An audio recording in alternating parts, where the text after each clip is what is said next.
Now, if we were to plot this entire data on a single chart, how will that look like? Let us try that out. For this, I would like to have these two tables merged as one, and I have that on sheet 2.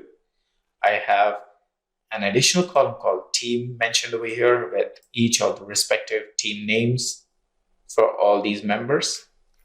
So all I need to do now is I need a box plot chart for each team. So first I need to select the list of team names, the entire column of team.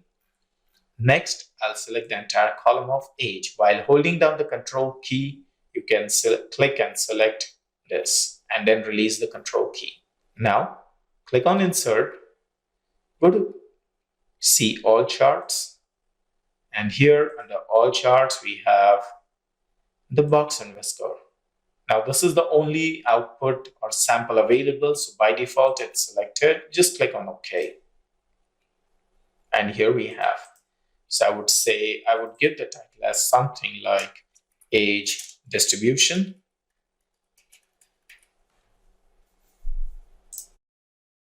Now we have this chart over here, but I'm really finding it difficult to make sense out of this.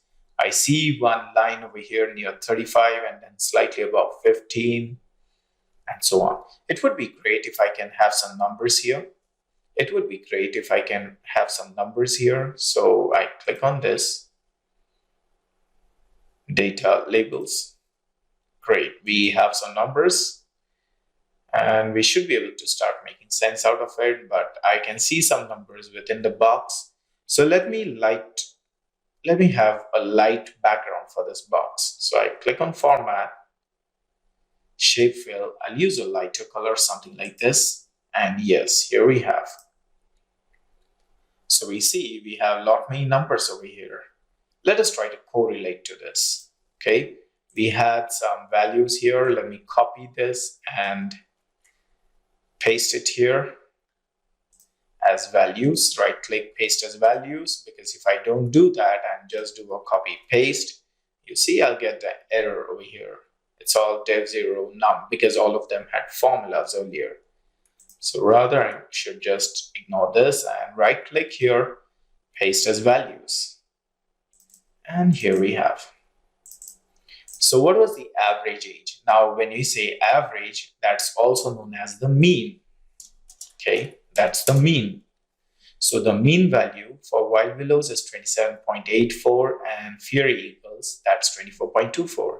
So we see the cross over here in the middle of the box, somewhere within the box. Now this becomes the average or the mean age within each team.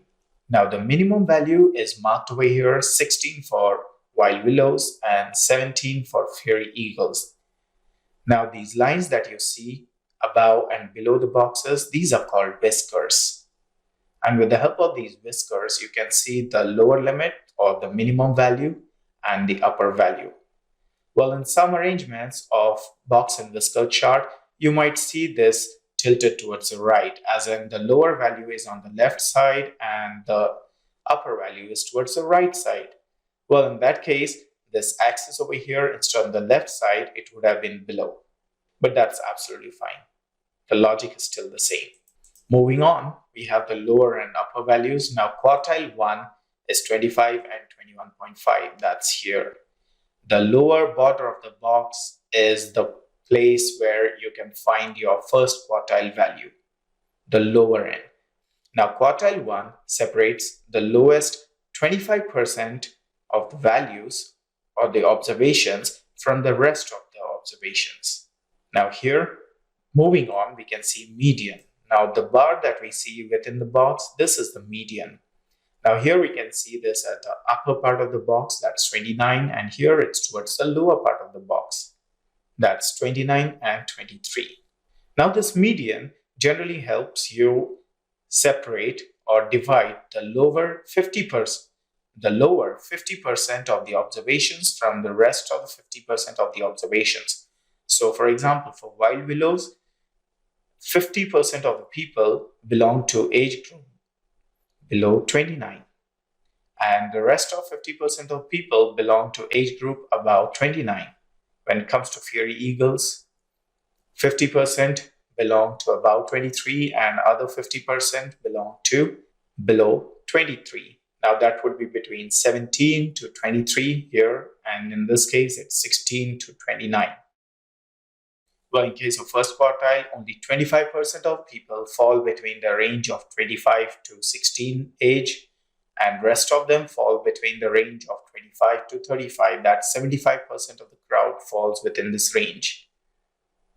And here, 21 to 31, that's the range in which 75% of the people belong to. Moving on, we have the third quartile, and that's at 31.5 and 29. That's the upper border of these boxes. Here. Now these boxes, now the third quartile helps you divide 75% of the data from the rest of the 25% upper part of the data.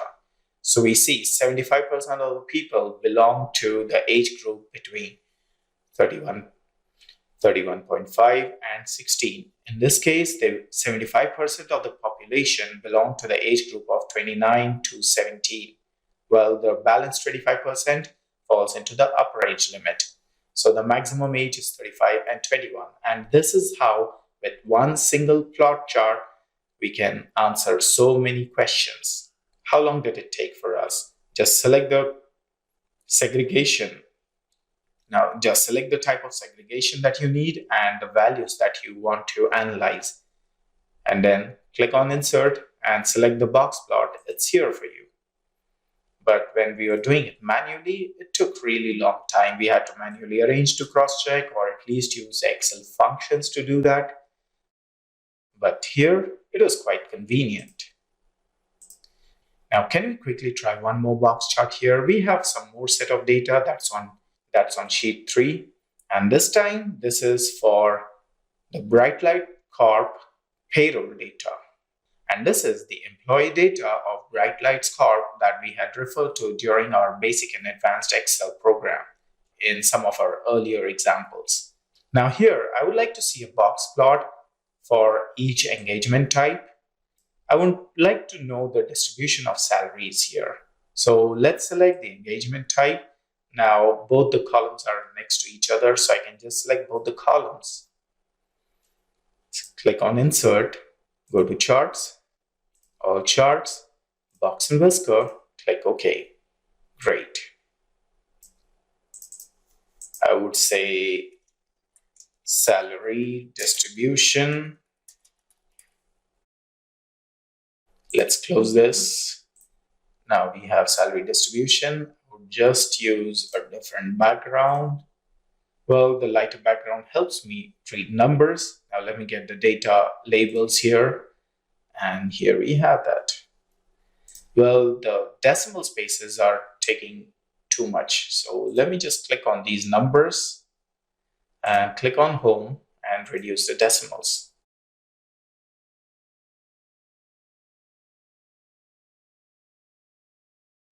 I right-click on these numbers and click on Format Data Labels.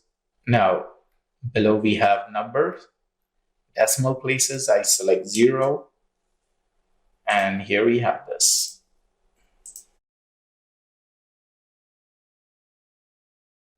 Now, based on the size of the box, we can say that a thin or a condensed box means there is less variation.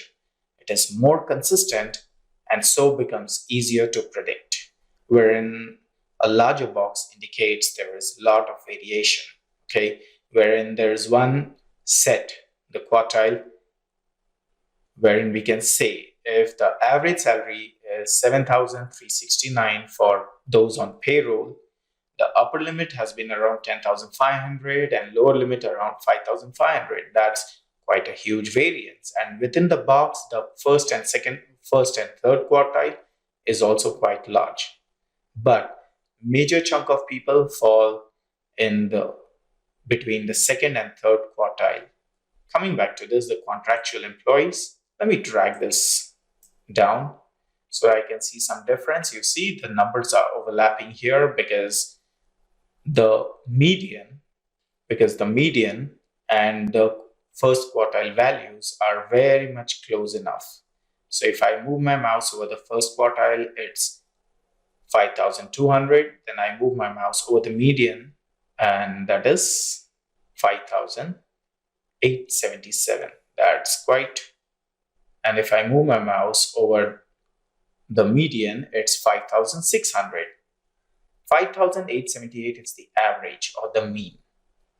So the thinner box indicates I can easily say that if you're employed as a contractor, then most likely your salary should fall within approximately around 5,878. And that's not the chances of error or the deviation from what I guessed or assumed is quite low. The chance of error is quite low. It should be somewhere nearby. But here, if I say the average salary that you would get is around 7,369, well, can't say because it could be as low as 6,000 or as high as 8,650, considering that most people are falling within this range. But there has been cases of upper limit and lower limit, which is on even more extremes. Okay, so a narrower box indicates that we have higher chance that most number of people are falling within this range itself. And here it says most people are spread across.